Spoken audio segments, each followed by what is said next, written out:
উপস্থিতি, আপনারা জানেন বাংলাদেশ জাতীয়তাবাদী দল বিএনপির ভারপ্রাপ্ত চেয়ারম্যান, বাংলাদেশের আগামীর রাষ্ট্রনায়ক, সারা বিশ্বের বিশ্ববরেণ্য নেতা, আমাদের সিলেটের জামাই খ্যাত জনাব তারেক রহমান দীর্ঘ 17 বছর পরে বাংলাদেশে আসছেন।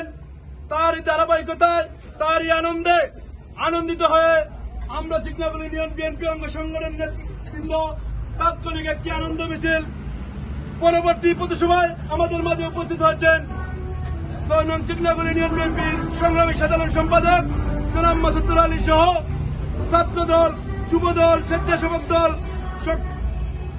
শ্রমিক দল সহ অঙ্গ সংগঠনের নেতৃবৃন্দ, আপনারা সবাইকে আজকের মিছিলে উপস্থিত থাকায় ধন্যবাদ জানাচ্ছি।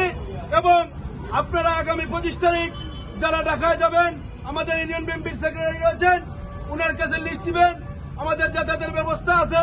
উপজেলা বিএনপি সহ আমাদের দানের শীষের কান্ডারি আগামী দিনের মেয়র আরিফুল হকের পক্ষ থেকে 4টি গাড়ির ব্যবস্থা রয়েছে। আপনারা যারা শহীদতে যাবেন, আমাদের ইউনিয়ন বিএনপির সাধারণ সম্পাদক জনাব মাসুদুর আলী সাহেবের সাথে যোগাযোগ করবেন। এবং পরিশেষে সকলকে ধন্যবাদ জানিয়ে আগামী রাষ্ট্রনায়ক জনাব তারেক রহমানকে আমরা বরণ্য করব কিভাবে এবং আগামী নির্বাচনে দলের শীষের বিজয় করার লক্ষ্যে সকলকে কাজ করার আহ্বান জানিয়ে আমি আমার বক্তব্য শেষ করছি। এই মুহূর্তে আমাদের মাঝে গুরুত্বপূর্ণ বক্তব্য নিয়ে আসছেন 6 নং চিকনাগুল ইউনিয়ন বিএনপির সংগ্রামী সাধারণ সম্পাদক জনাব মাসুদুর আলী।